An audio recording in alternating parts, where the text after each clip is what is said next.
It's fight on as our draft coverage rolls on. The Chargers beefing up the interior at number 54. USC D lineman Tuli Tuipulotu staying in L.A.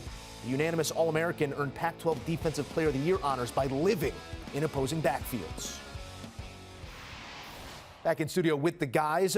Tuli making his way to L.A., or staying in L.A., just making his way perhaps to a different tax bracket there with the Los Angeles Chargers.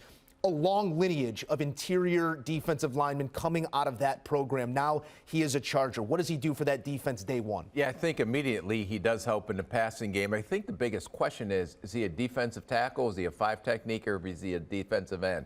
But there's no question he knows how to rush the passer. He's had production inside. He has production outside. I think he needs get a little stouter at the point versus the run, but I think he'll definitely help him as a pass rusher. USC lined him up everywhere from nose to 9. Where do you project him having his most success at the next level?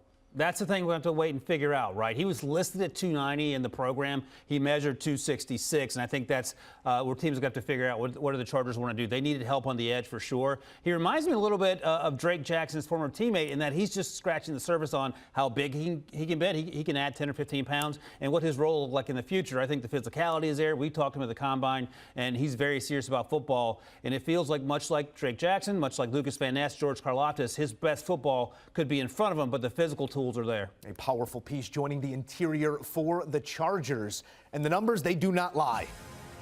Tuli, 13.5 sacks, most in FBS in 2022. Whether it's up over a center or making noise off the edge, he got it done a year ago. We'll see if he can do the same as he stays in L.A.